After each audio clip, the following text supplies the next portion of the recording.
I'll talk about battering in this chapter, but I think a lot of us were shocked from this chapter. I was a person, and I think a lot of us, we thought that Kirishima was going to be the spear, not Fatgum, and Fatgum just looks absolutely awesome in this chapter. The fact that, he deflates, and it's not like he has another form, but pretty much throughout this video, I'm going to say he has another form. He kind of doesn't, but he kind of does. It is a little bit odd, but it is freaking awesome. So this chapter, man, I just need to give it to Horikoshi because Horikoshi has been so amazing this arc so far. You know what? I really have I don't have a problem, but I realized this when I watch series and a certain arc like this happens, a long arc, and it's like, a lot of villains, basically when it's one fight after the other, I always find like the fights a little bit not either dragged out or like copy and paste, like too similar,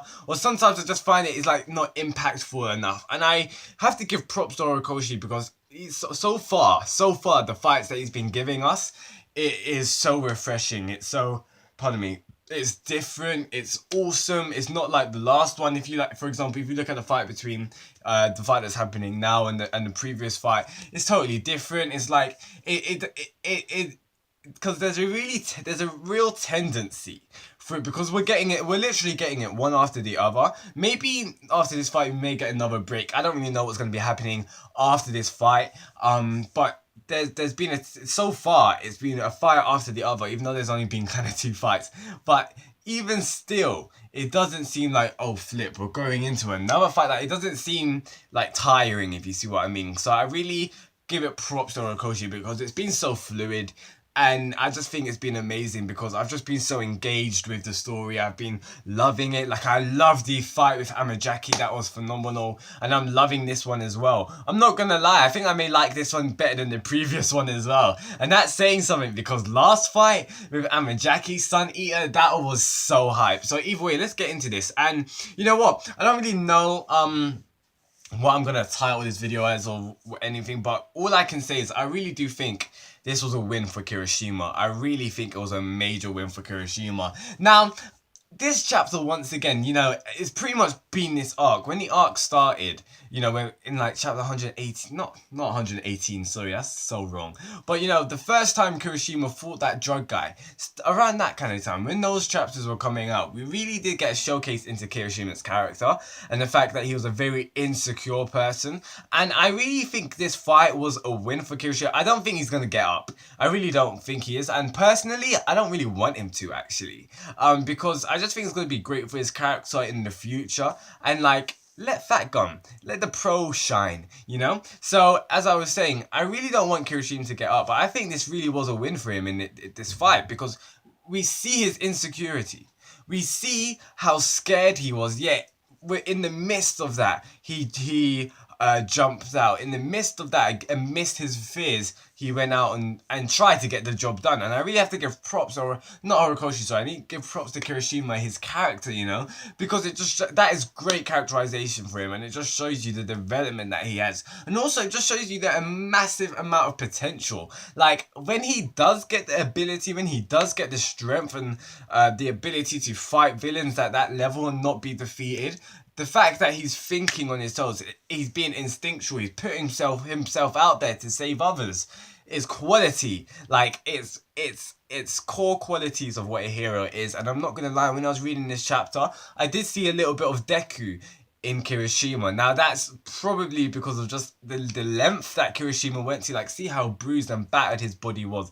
But I just thought it was so awesome. And in this chapter, there was one of the panels where Kirishima was talking to himself, and he was just like, harden yourself when you get cracked. And it's just like, wow. The fact is that this boy, he was getting broken again and again, and after each time he got broken, he hardened himself again. And I was just like, wow, the drive that he has. And it shows you like how much they want to be a hero, how much they want to save people and be successful. It's just pretty awesome. So yeah, I really do count this fight as a win for Kirishima with his character. I think it's awesome how, his insecurities, we see his thought process in this chapter. So you can't lie and say, yeah, the boy came in strong and brave. Like, that was absolutely a lie. We see it in this chapter. He was just saying, "What am I gonna do?" Even I think his name's Tengai. That's what Rapper was calling him, the shield guy. He was saying like that look is the look of a man who just can't do anything, who is paralyzed with fear.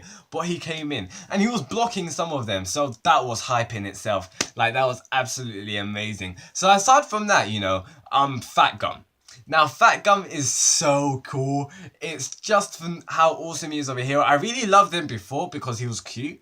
And he was just such a cool hero, like absorption. So like bullets, like swords, you run into him and you just like you fall into him. You can't do anything. You can't hurt him. But I really think it's cool how they made a new take on the absorption on his quirk because his quirk, he absorbs the shots and he can fire back those shots at you, but at an expense of deflating himself. So when he gets deflated, that's pretty means like his defense is zero. Like his defense has gone. He has risked all of it just for that one shot. So what we see at the end of this chapter, we see it throughout the chapter with Fatgum. He's just saying, "This is my last shot, otherwise I can die." So we know if, for example, if he fails on this shot, and Rapper gets a hit in, like there's going to be no defense to block that attack. Fatgum could possibly die, or if not, be in critical condition. So it just shows you the risks that heroes take. And I just think Fatgum's an awesome character for Kirishima in the sense of he's a perfect mentor for him.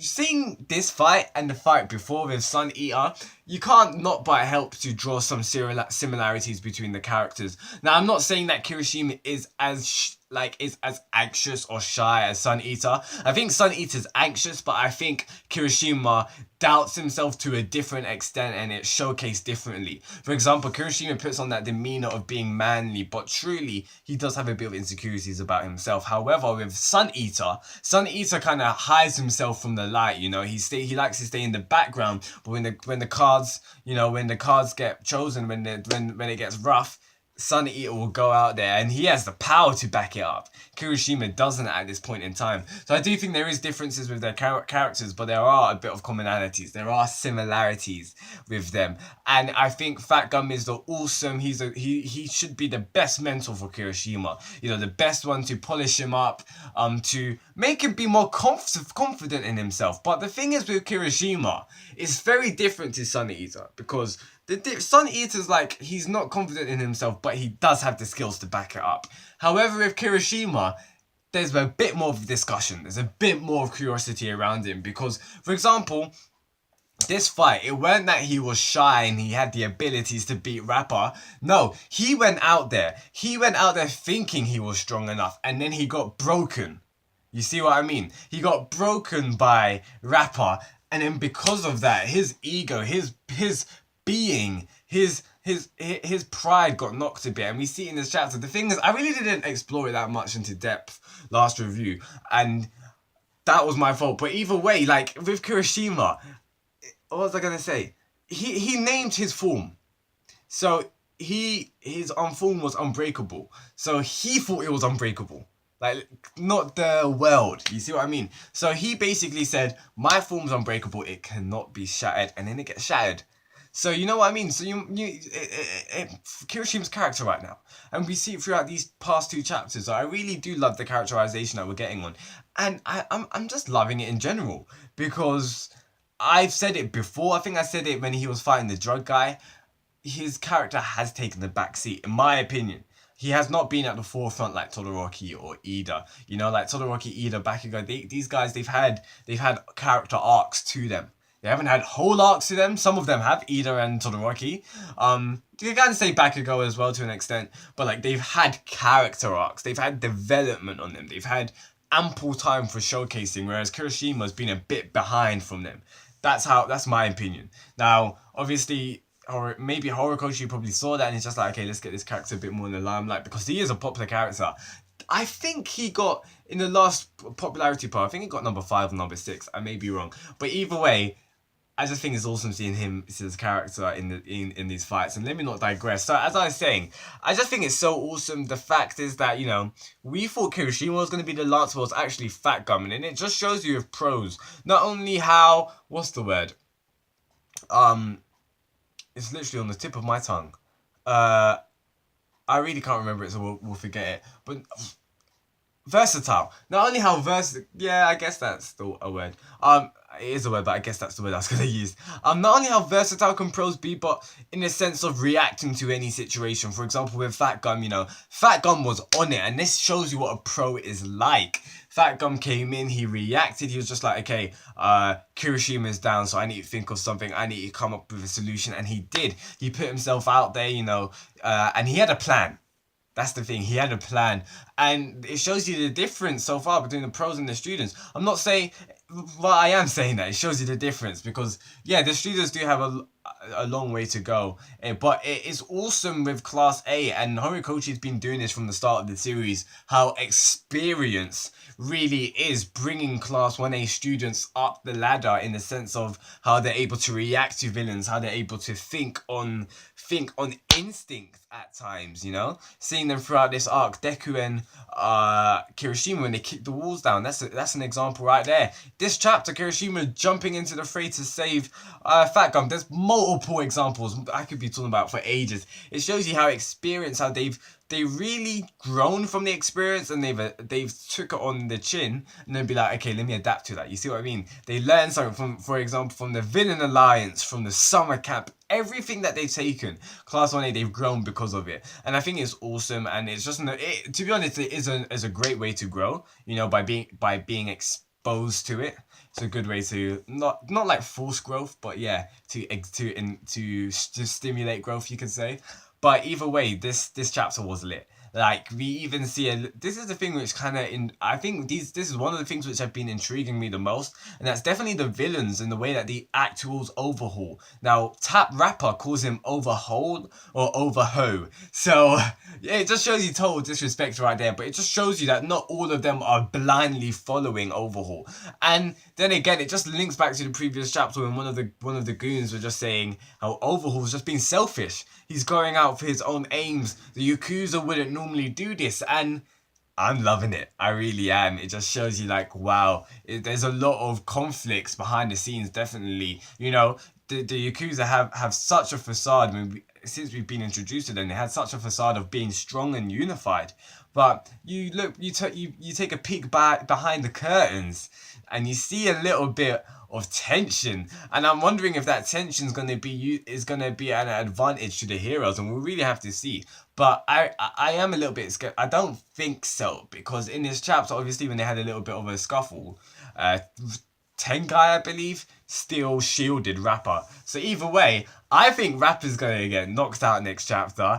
Fatgum looks like a total G. You know what he looks like? I think he's a Marvel character. Booster Gold. No, DC. Booster Gold. Is his name Booster Gold?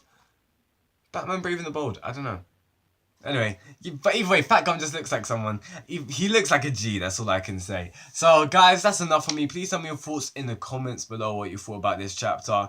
The artwork has just been phenomenal, to be honest. And the battering, like, Fatgum was taking it. And he was taking it. And I was just like, bro, wow. So, either way, this chapter was lit.